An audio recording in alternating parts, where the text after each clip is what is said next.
Chapter 14. The Impression of Increase. Whether you charge your vocation or not, your actions for the present must be those pertaining to the business in which you are now engaged.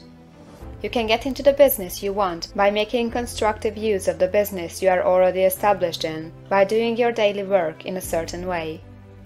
And in so far as your business consists in dealing with other men, whether personally or by letter, the key thought of all your efforts must be to convey their minds the impression of increase. Increase is what all men and all women are seeking. It is the urge of the formless intelligence within them, seeking fuller expression. The desire for increase is inherent in all nature. It is the fundamental impulse of the universe. All human activities are based on the desire for increase. People are seeking more food, more clothes, better shelter, more luxury, more beauty, more knowledge, more pleasure. Increase in something, more life. Every living thing is under this necessity for continuous advancement. Where increase of life ceases, dissolution and death set in at once. Man instinctively knows this, and hence he is forever seeking more. This law of perpetual increase is set forth by Jesus in the parable of the talents. Only those who gain more retain any. From him who hath not shall be taken away even that which he hath. The normal desire for increased wealth is not an evil or a reprehensible thing. It is simply the desire for more abundant life. It is aspiration. And because it is the deepest instinct of their natures, all men and women are attracted to him who can give them more of the means of life.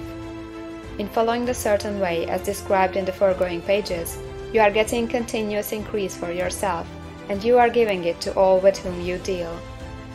You are a creative center, from which increase is given off to all. Be sure of this, and convey assurance of the fact to every man, woman, and child with whom you come in contact. No matter how small the transaction, even if it be only the selling of a stick of candy to a little child, put into it the thought of increase, and make sure that the customer is impressed with the thought. Convey the impression of advancement with everything you do, so that all people shall receive the impression that you are an advancing man, and that you advance all who deal with you. Even to the people whom you met in a social way, without any thought of business, and to whom you do not try to sell anything, give the thought of increase. You can convey this impression by holding the unshakable faith that you, yourself, are in the way of increase, and by letting this faith aspire, fill, and permeate every action. Do everything that you do in a firm conviction that you are an advancing personality, and that you are giving advancement to everybody. Feel that you are getting rich, and that in doing so you are making others rich, and conferring benefits on all. Do not boast or brag of your success, or talk about it unnecessarily. True faith is never boastful. Wherever you find a boastful person, you find one who is secretly doubtful and afraid. Simply feel the faith, and let it work out in every transaction. Let every act and tone and look express the quiet assurance that you are getting rich, that you are already rich. Words will not be necessary to communicate this feeling to others. They will feel the sense of increase when in your presence, and will be attracted to you again.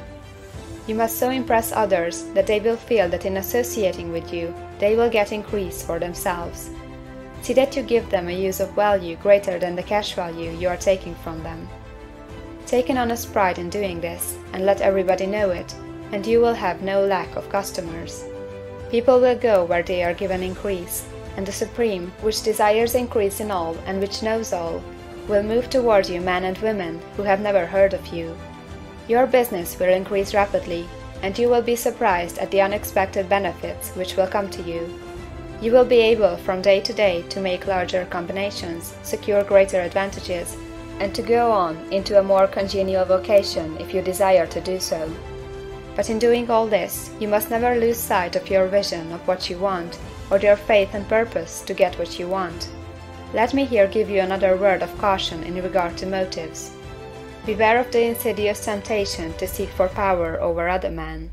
Nothing is so pleasant to the unformed or partially developed mind as the exercise of power or domination over others.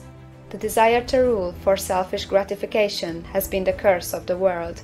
For countless ages, kings and lords have drenched the earth with blood in their battles to extend their dominions. This not to seek more life for all, but to get more power for themselves. Today, the main motive in the business and industrial world is the same. Men marshal their armies of dollars, and lay waste the lives and hearts of millions in the same mad scramble for power over others.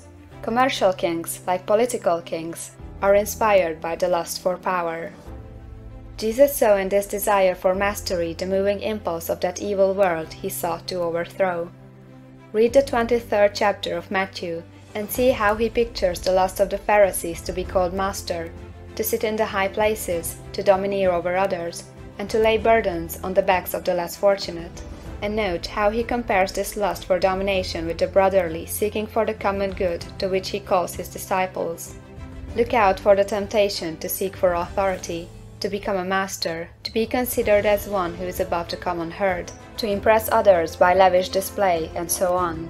The mind that seeks for mastery over others is the competitive mind, and the competitive mind is not the creative one. In order to master your environment and your destiny, it is not at all necessary that you should rule over your fellow man, and indeed, when you fall into the world's struggle for the high places, you begin to be conquered by fate and environment, and your getting rich becomes a matter of chance and speculation. Beware of the competitive mind.